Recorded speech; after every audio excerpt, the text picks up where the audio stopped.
Akam jirtan kabajamtoota hordoftoota Forex Entertainment kun qophii keenya torban yeroo takka Forex Entertainment irratti dhiyaatu qophii keessummaati. Qophii keenya keessummaatiin raantana dargaggoo reefu lafaa dhufuu kan wantoota hedduu qabatee waan hawaasa kana barbaachisaa qabatee dhufee yeroo keessattuu roga teekinooloojiitiin wantoota hedduu takka qabatee dhufee tokko qabannee isin dhiyaannee jira. Dargaggoon kun eenyu laata maal qabatee nu dhufee kan jedhu hanga dhuma sagantaa teenyatti waliin turtan wantoota hedduu kanarraa hubattan ta'a. Hangga nuti waliin turaan ammoo afeerraa ta'e kabajat.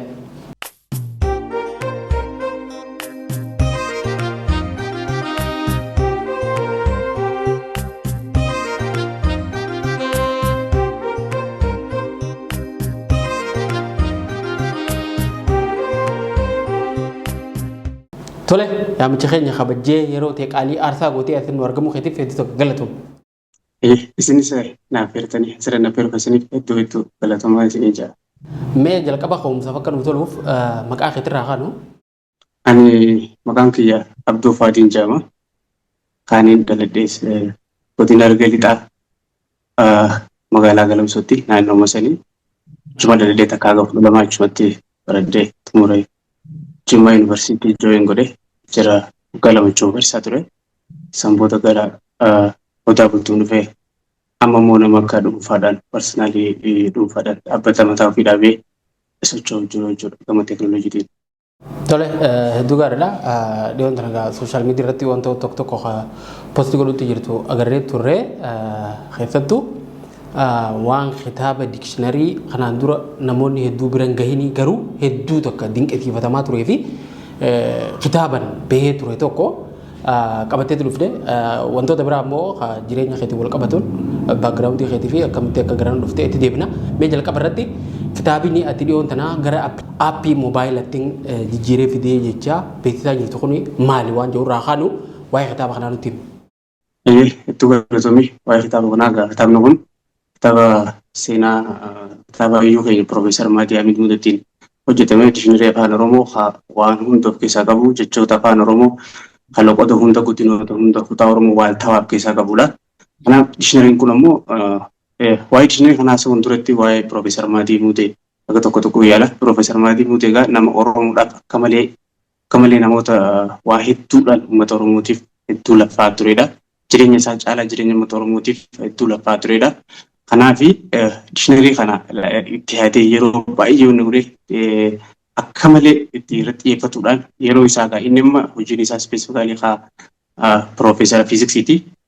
Linguisteelii miti jechuudha afaan miti waan ta'eef garuu ammoo wanti kun Oromoon hanqina Oromoo bira jiru haa ta'e gaazexeessaa bariisarraa ka'ee gaa wantoonni hojjetame hedduudha garuu uummata birattis hin beekamu akka waan Oromoo diikshinarii hin qabnetti illee yeroo ilaalamuu jira jechuudha akka hanqinoota qabu wanni jiru garuu diikshinarii kun hedduu wantoota afaan Oromoo waaltawaa haa ta'e kan jechuun fakkeenyaaf ammaan diikshinaroonni hojjetaman halaalaa turre takka loqoota namni irra dhalatee guddatee Andersaan godhu taanee faadhaan jira.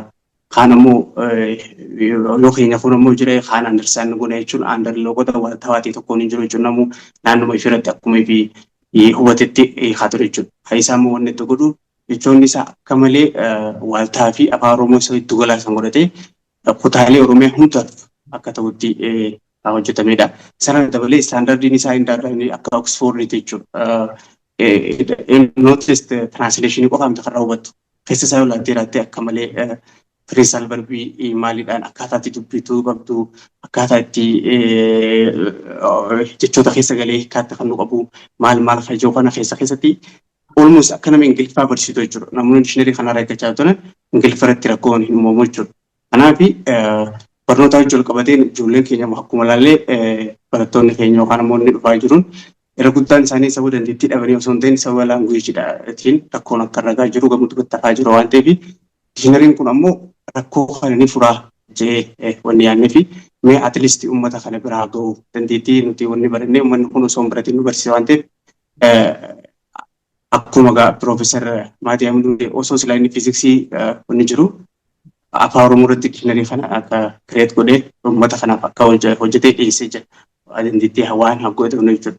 Nuti immoo akka fiyyaa kanus ta'e namoonni biraa teekinooloojiidhaan warri baratee dheeraa fi baran irratti ammoo waan kana godhuun dirqamatee waan mul'atee fi kanaaf waan uummata osoo hin baratiin barsiifne kana waan ta'eef wanni kun uummata bira haa ga'u. Inni lammataan immoo seenaan Profeesar Maadiyaa Muluutee akka silaa beekamuu qabutti ibiin bakka inni itti dhalatee guddatetti hawaasa Harargee biratti namni beeku jechuudha. Namoota hedduu biratti illee qunnamuudhaaf yaaliin jira irra guddaan isaanii waa'ee isaan beekan. Garuu dhugumatti namni diishinarii sana fayyadamee beeku maalummaa isaa eenyu akka ta'e hedduu takka beekaa jechuudha. Inni namaaf gala maalummaa isaa because kwaalitiin workiin inni kwaalitiin diishinarii sanii hedduu nama ajaa'iba jechuudha. An personally hedduun isheetu godhe dhaloonni namaa kun isa hagas dhalooti jiru sanni keenyaa waan jettu gaaffii na keessattumaa jechuudha.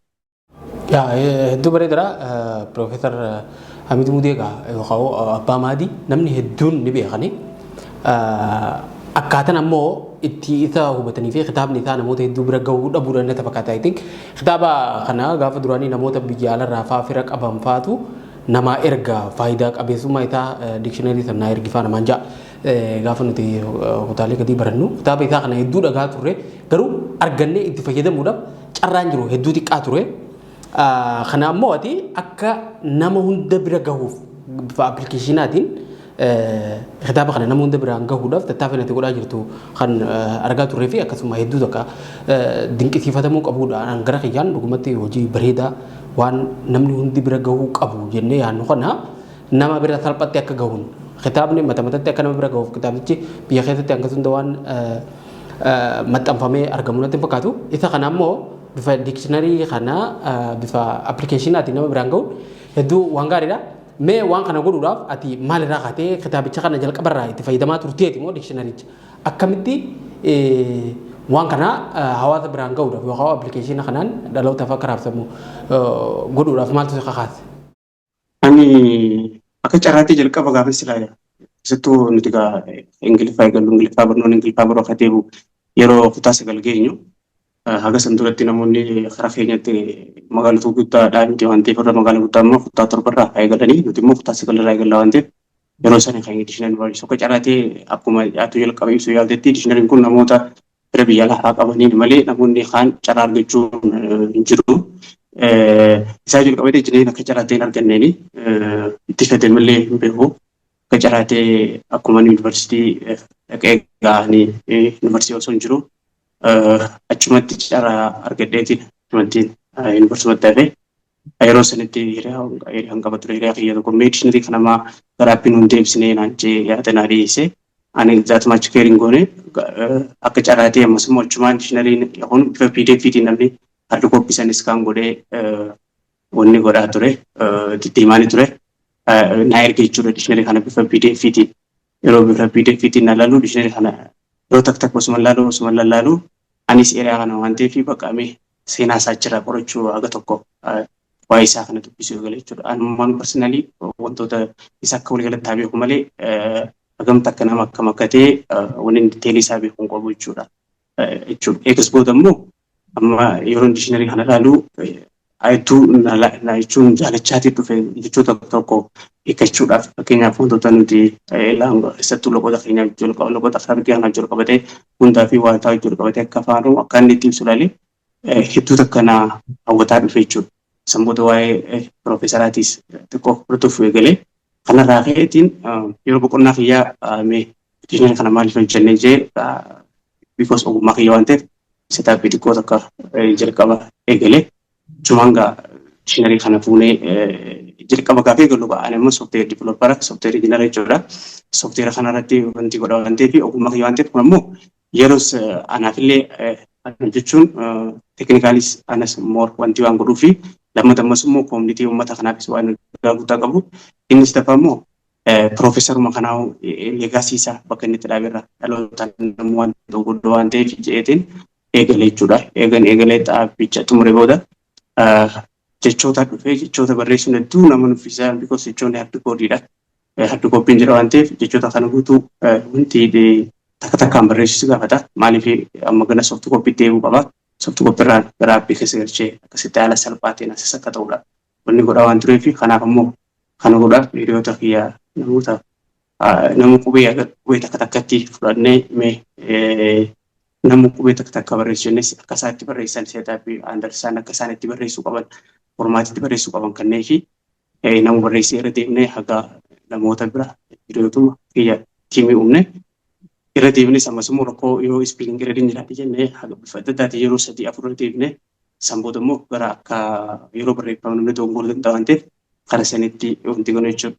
Inni ammoo kan moora xiyyeeffannaa godhuun argee yeroo dikshinarii kana keessattuu moorniin barreesse jedhee anis eegan aappicha xumure booda eegan keessattuu koodingii paartii koodii san giseen fixu booda karaa wanni kanattiin seenee jechuudha. Daataan koodingii kana barreessuu jechuudha. Jechoota garanarraa koppiidhaa gara koppii barreessuu irratti yeroo kana jechoota maaliif osoo hin beekin dubbistaa tartiibaan deemtu waan taateef ni understand goota jechuudha. Eegan kana wanti godhe booda akka malee jechuun atis unbelievable dikshinarii haga ammaa dhugumatti afaan Oromoo akka isaatti inni jira jee yaadu jechuudha.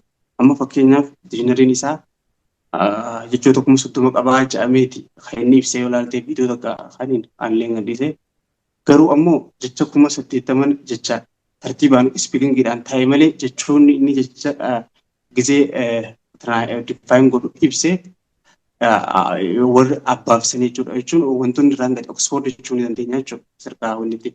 So dikshinarii kana moora jaalicha maalummaan piroofeesaraatis moora dhufaa deeme sana irratti jechuudha. Dikshinarii kana waan xiyyeeffannaa itti kennee akka baasuu eegale jechuudhaanis.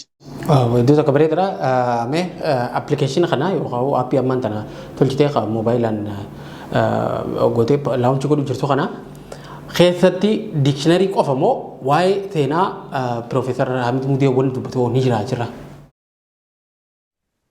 Kaayyoon dikshinarii kun anaa miti parsa haa diivelooppii haa hiikaa kan jechoota kan hojjete ani immoo garuu ogummaa aappiitiin deebise kana kan hojjete isa Piroofeesar Hamid Mudeedha. Kanaaf dikshinarii kun dikshinarii akka malee barbaachisuu fi seenaa Piroofeesar Hamid Mudee ni hammata jechuudha. Kana yeroo jedhu Piroofeesar Hamid Mudee kun yoo qoratan taatee atillee yoo beektu taatee namoonni baay'een namoonni beekanii jiran namoonni baay'een jiru. Garuu akka keessattuu akka iddoo inni itti dhalatetti yeroo naannaa harka lixaa kanatti namoonni isa beekan baay'ee xiqqaadha.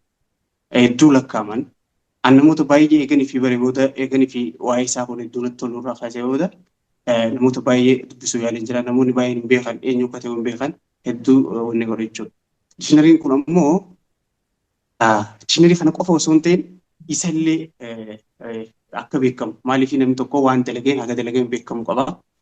Wanni Oromoo tana hojjete inni immoo namoota silaa waan amma namoonni baay'een yookaan namoonni hedduu hojjete jennee hojjete ol hojjete jechuudha. Oromoo seenaan isaa hin beekamne akka malee dhokatee hafee jira jechuudha. Kanaaf namoota inni irraan tana lubbuun hin jiru darbee jira. Rabbi rahmataa godhuu fi wanni waa'ee isaa kaasanii fi wanni seenaa isaa ol kaasuun barbaachisuuf wanni seenaa isaa itti yaadanii wanti godhuun barbaachisuu fi dhaloonni dhufullee akka irraa akka malee akka baratuudhaa fi maaliif nama tokko isaaf amma wanni goonu takka illee hin jiru jechuudha. Garuu wanni nuti godhuu dandeenyu dhaloota biraaf akka irraa baratanii dhaloota jajjabaa akka isaa waa kireetivitii hawaasa kanaa koomunitii kanaa namoota waa godhan jennee yaadnu jechuudha. So sanii fi dikshinarii qofa osoo hin ta'in seenaa isallee murteessaadha jee wanni yaadeefiin kana keessa waa'ee dikshinarii qofa osoo hin ta'in waa'ee seenaa isaatillee akka gabboo waan hin barbaadu jechuudha. Tole hedduu gaariidha. Mee waa'ee kitaabichaa yookaan aappii ati dhiyoon tana kireet gootee raabsaa jirtu yookaan ammaan tana laawunchii godhu jirtu kana eegaan kana kaafnee booda wanni hafee yoo jiraate booda deebina gara keetii yeroo deebinu appilikeeshinii kana cinatti wantoota biraa taate hojjechaa jirtu wantoota hedduun akka jiran qopan qaba. Wanni ati borotte maali? Ogummaan kan kee kan ati ittiin giraajuweet goote maali? Wanni amma hojjechaa jirtu maali? Ani kaaniin giraajuweet godhanii kompiitar saayinsiidhaan Jimmaa Yuunivarsiitiin eebbifame. Achumatti egaa sooftiweeraan hojjetaa ture waggaa lamaaf piroojeektiiraan hojjetaa ture. Piroojeektiilee gurguddaa hojjetaa ture. Sadarkaa biyyatti illee tiimoota jira sooftiweer diivelopmentii tiimii qabdi Jimmaa Yuunivarsiitiin hedduu beekamti. Kanaan immoo sooftiweerota gurguddaa hojjettee yuunivarsiitota hundaa yuunivarsiitota Itoophiyaa kana oolmaa gurgurtee jechuudha. Ammallee haaluma saniitiitti na fakkaatti. So ani kan hin baradhee jecharraa ogummaan kiyyeessi sooftiweera jechuudha. Eeruma kiyya haalumaan ifi baradhee waan hin baradheen hojjechaa ture achumarraan muuxannoo kana horadhee jechuudha. Kanaaf ani akka dhuunfatti aappii hojjechuun dabalatee ogummaan kiyya egaa sooftiweer diivelopera sooftiweer injiinara jechuudha. Kana wajjin qabatee piroojeektiilee baay'ee ta'an nama dhuunfaattis ta'an mootummaattis ta'an hojjeteen qabaa ta'an sartifaayid godheen qabaa hedduu jiraachuu piroojeektiilee keessattuu gama boodaa kanatti eegan ogummaa kiyyaan yuunivarsiitiilee lamaan Odaa Bultumii fi Jimmaa hojjedhee booda gama dhuunfatti dhaabbata mataa kiyyaa dhaabee eegan bahee xiqqoo haga bubbuleen jira. Kanaaf isaa wajjin qabatee piroojeektiileen ammoo keessatti uummata keenya kanarraa wajjin itti yaadu dur uummanni keenya rakkoo fi akkaataa teekinooloojiidhaan furachuu akka baran jechuun tiktookumaa fi yookaan immoo yuutuubimaa wanti jechuu osoo hin ta'in rakkuma fi parsonaal day to day activity rakkoo fiitiin furachuu akka qaban jee wanni yaadee fi kanaaf uummanni keenya immoo andarsaandii keessa isaanii akka seenaa jechuudha. Fakkeenyaaf akka fakkeenyaa yoon kaasu soofteeraan hojjedhee amma namoonni haga tokko fayyadamu jiran garuu immoo awareness isaanii hedduun hin qabne sales and inventory management jedhu. Kana jechuun abbaan qabeenyaa tokko meeshaa isaa bakka fedhe taa'ee abbaan fedhe yeroo gurguru kan takka malee liqii waan irra gurguree tirfii bu'aasaa kasaaraa hunda isaa waan irra gurguree eessa galee fakkeenyaaf baankiilee adda addaa yoo galee har'a guyyaa akkanaa baankii kana qarshee kana galee baankii tana qarshee kana galee waan dalagame guutuu bu'aasaatiif kasaaraa riippoortii isaa eenyu gurguree istookoo keessatti hagamtu hafee wanni hafe immoo qarshiidhaan hagamtu akka hajoo hunda isaa gatiitti bitamee maal qabee ta'a kasaaraa hajoo kana hedduu takka uummata baay'ee waan fayyituuf ittiin kaaniin hojjedhe. Inni biraa dabalatee ammas immoo e-commerce kan bittaa fi gurgurtaa abbaan fedhe bakka fedhe taa'ee gurguru just like Alibaba haa ta'u gibee maarkeetii kan jedhu hojjedhee amma xumuree jira. Announcement fi namoota nu gargaaran keessattuu ispoonsara hojii teeknikaalii hunda finne garuu startaappiidhaaf xiqqoo nurraa dhaabbate isa sanii fi sanis haalatti uummata gabbaasuu irratti qophaa'u jira jechuudha. Tole dubareedara wantoota ati hojjettee daawwachaa turetu jira. Akkaataa keessattuu waa'ee bittaa fi gurgurtaa irratti namni tokko daldala isaa akkamitti akka maaneej godhu waan ati hojjettu sun dubareedara. Waan kana hawaasni akkamitti akka irraa fayyadamaa jira yoo ta'u daldaltoonni waan kana hubannoon isaan qaban akkuma reefu kaaftee aweernasiin hin jiru. Kana aweernasii uummataaf akkamitti kennu yaaddee akkamitti ammoo daldaltoonni waan kana fudhatanii keessattuu wanni kun hojiilee hedduu yeroo qusataa humna namaa qusataa ammas baatii fi inkaamii namaa akkamitti addaan baasee wanni inni gurguruu fi galiin inni argatu akkamitti akka wal madaalsisuu fi kasaaraa illee nama eewaluudhaaf hedduu barbaachisaadha. Waan kana aweernasii daldaltootaaf kennu irratti wanni itti hojjechaa jirtu maali? Ammas namoonni waan kana itti fayyadamu jiran hangamti akka nama hangamiin biraan geesse? Dhugaa dubbachuudhaaf wanni isaa lafaatii isaatii fi bu'aan isaa ilaallee uncomparable jechuudha. Lafaatii isaatii irra guddaadha akka malee lafaatii isaatii. Wanni immoo wanti amma hagammatti wanni jiru nuti hayyoon guddaanii akka hawaasatti gaafa dhuftu akka dhuunfatti isaa jiraattu malee akka hawaasatti hawaasni tokko waa hedduudhaan teekinooloojiidhaan eriyaa hedduutti guddachuu qaba. Yoo eriyaa hedduun guddachuu baate turizimaatii booda immoo duubatti hafaa abbaa fedhee akka fedhetti taphataa jechuudha.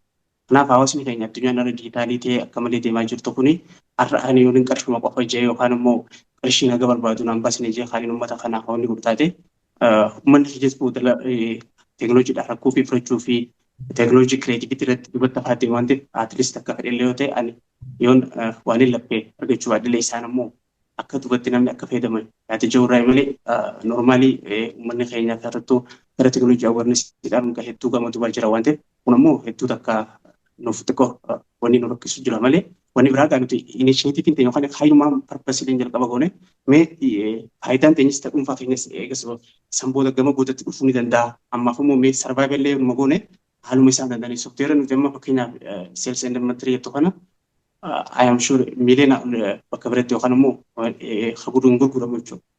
Garuu nuti immoo hagumamee waan isinitti tole fayyadamamee isinummaan fayyadamaa akkuma isinitti tole haga jedhutti wanti jira jechuudha. Because I know the value waan kanaan hin beekaa isaanillee hin beekaa jechuudha. Har'aan tana yoo ani wanni jeesee booda akkuma nama biraa fee taphataa yookaan immoo uummatummaatti dubbata jechuudha. Garuu ammoo sababa kanaan nama meeqaatiitu kasaara qabeenya isaa hogganuu dhabee sababa wanti godhe. Fakkeenyaaf fudhannee hagammatti namoota ragaa baay'ee qabaachuun dhiyeessuu hin danda'u jechuudha. Waa'ee zakaa kalkuleetuudhaaf torbaan takka mana cufatee herrega dalagu. Har'a maaltu ta'e hedduu rakkatu. Waa hedduu takka jechuudha. Kasaaraa fi liqii isaa wanni isaa adda baasudhaaf liqii nama jirtu baasuudhaaf hedduu wanni ta'u. Wanni jechuudha. So qabeenyi akka uummataati qabeenya tokko seef godhu jechuun yoo akka fedhillee yoo ta'e isaan yoo qabaatan anis yookaan dhabe irraa illee fayyadamu fuudhaqillee fuudhu yookaan xiqqaate yoo namni kee qabaate irraa illee hatuu ni danda'ama jechuudha. Fagoon deemtu soo haga sanii waan iyyaatu fi isaanummaan haa fayyadamee ture isaanummaan haa barate isaanummaan rakkoo isaanii har'a furu aja'uudha malee bu'aan bilis mara wanni nuti argannu hin jiru jechuudha. Faatii isaatiin irra guddaadha jechuudha. Walitti hin deemu jechuudha. Inni biraa namoota gaafii namoota kana hagam takka beeksisuuf yaadde hedduu jiru qabate namoota hedduu takka haga dandametti haga dandeetti namoota wajjin illee ta'ee beeksisumatti hin jira. Garuu kun qofti gaadha jee waa hin amanneef ammallee haga dandametti nama beeksisa jeetii yaadu jira. Ammallee ganallee nama beeksisne inshaalla jeetii yaadu jira jechuudha. Tole dubaree dira gara biraatiin ammoo dhaabbata dhuunfaa akka dhaabdee dhaabbata kana wantoota hojiilee garaagaraa piroojeektiilee garaagaraa fudhattee itti deemaa jirtudha. Dhaabbanni kee oofishaalii haa beekamee wanti qabu yookaan maqaa qabuu fi akkasuma hojjettoota qabu wantoota garaagaraa hojjetaa maqaan isaa maali fakkeenyaaf uummanni akka beekanii irraa fayyadamaniif mee waa'ee dhaabbata kee irratti qunnamtee. Dhaabbanni kiyya gibeeteetiidha. Achuma qabatee gibeetee kennuun jechuudha. Faarii gibeedha. Hattaan immoo haasaa ka'ee komersiilee gibee maarkeetii jama. Kun immoo gibee stook maarkeetii jama jechuudha. Hasiil sendin mattari kun gibee stook maastarii janaa soofteerii jechuudha. Haa sendin mattariidha. Kun immoo haa maarkeetii e-komersii abbaan fedhee kana booda gurguree akka barbaadetti bakka fedhe taa'ee piroodaaktii isaa gurguruu jechuudha. Ijjasti laayikee wantidha. Alibaabaa jechuudha. San qofa osoo hin ta'in hedduu hojibaan isaatis istiraakchariin itti hedduu sireesiidha. Maaliif hannaa fi wantoota baay'ee biyya keenya keessattis kaamaroonni furuudiin hedduu beekamaa dhufu jira. Eeriyaa kanatti ammoo keessattuu eeriyaa teekinooloojii kanatti namoonni hanqina teekinooloojii hanqina waan qabaniif hedduu namoonni baay'een miidhamuu waan ta'eef nuti immoo hedduu sirees taanee kanatti just like akka siistama baankitti wantoota baay'ee haga deeliverii wajjinis wal qabatee gibee deeliveriis itti daballee haga kanas harkaa kanatti waa hunda shurgoone teeknikaalis soofteeras waa hunda haala opereeshinii isaatis xumurree gara hojiitti seenuudhaaf jira jechuudha yeroo dhiyootti inshaallah. Tole hedduu bareedara. Waa'ee gara appilikeeshinii reebuun tana haafnatti yeroo deebinu kan Piroofeesar Hamid Mudee Leewwan tana gaalaamtu godhuu jirta. Mee kanaan wal qabatee fe'amee jira Appistoorii fi Google Play irratti akkami wanni kuni already achirratti fe'amee itti fayyadamaa jira moo waan fuuldura yaadaa jirtudha moo waan kanallee hawaasni akka beeku. Appiin eega dhumee almost keessattuu Android version eega dhumee almost waggaa takka ga'ee jira. Waggaa takka ga'ee jira. Wanni immoo dictionary kana fi wantoonni waa takka yaadee jira. Dictionary kana almost ani bileetirra kaa'uun anaaf takka waa takka qoqqoomti waa takka kaa'u. Garuu dictionary kun it's not ordinary dictionary dha miti. Dictionary kan namni ordinary ammoo saniituma personally namni yookaan wanti haamu kanaaf jechuudha. Dictionary hedduu bareedaati hedduu uummata feetu qabu. Inni lammataa ammas ammoo dictionary kana achirra kaa'uun cileettee jechuudha kaa'u qoftiin vaalii waan qabu natti hin fakkaatu. Maaliif akkuma dictionary baay'ee jira onlaayinaan. Namni dictionary afaan Oromoo immoo seentee dictionary baay'ee jiraachuu danda'a. Kan jechoota firii kudhan qabu firii 20 qabu. Kana jechuun sanii hojii akka kompeer ta'u jechuudha. Saniin duratti dura uummanni akka beekuun barbaadan piroofeesarummaan kun eenyu akka ta'e dictionary kun maal akka ta'e sigalee uummanni kun akka beekuun barbaada jechuudha. Uummanni keenya nama jabaa fi akka beeku jechuudha. Waa'ee piroofeesaraa miti miti piraayiveetii jechuun piroofeesara fiiziksii jechuudha. Har'a piroofeesara fiiziksii jechuun lola Iraanii fi Israa'eelota warreen lola akkasii jechuudha. Itis jechuudha. Namni gaa fiiziksiidhaan piroofeesara ta'e maal hagam takkatti akaadaamiillee hagamni deeme tilmaamuun nama dhibu jechuudha. Saraan immoo otoo sanii jiru haaraa afaan Oromootis gaafa deebinu wanti inni hojjete hagan hin jiru. Akka afaan Oromootis akka Oromoottis wanni inni Oromoo hojjete jechuudha. So nama kana seenaan isaa akkatti salphatti osoo wanni hin ta'in beekuu hafuun qabdu kajoon qaba jechuudha. Kanaaf uummanni keenya beekuu qaba isa kan eenyu akka ta'e maal akka ta'e warri beekanii warri hin beeknes immoo akka baran kutaan Oromoon guutuun fi Itoophiyaan hagam takka nama jabaa akka qaban Oromoo qofa osoo hin ta'in akka Itoophiyaattuu beekuu akka qaban nama jabaa isaanii nama jabaa kana akka beekuu qaban wanni barbaaduuf jechuudha. Kanaaf seenaan isaa akka gabbuun barbaada. Dictionary kana achirra kaa'uun duratti odoo namni baay'een beekee at least akkuma garuu wantoota baay'ee wantoota kitaaba kana geenye hedduu ta'ee dhiyaachuu jira. Dictionary kun immoo seenaa isaa wajjin qabatee haga at least biographiin isaa well defined clear ta'ee barraa'ee osoo akkuma dikshinariin kunis eebbifamee achirra seenaan isaatiillee ibsamee kan jiru qaba jechuudha. Algooritii sammuuta immoo aappiin kun pileestoorira kaa'ameen jedhii jechaatii warra tiimii hojjetu yaadaa ture.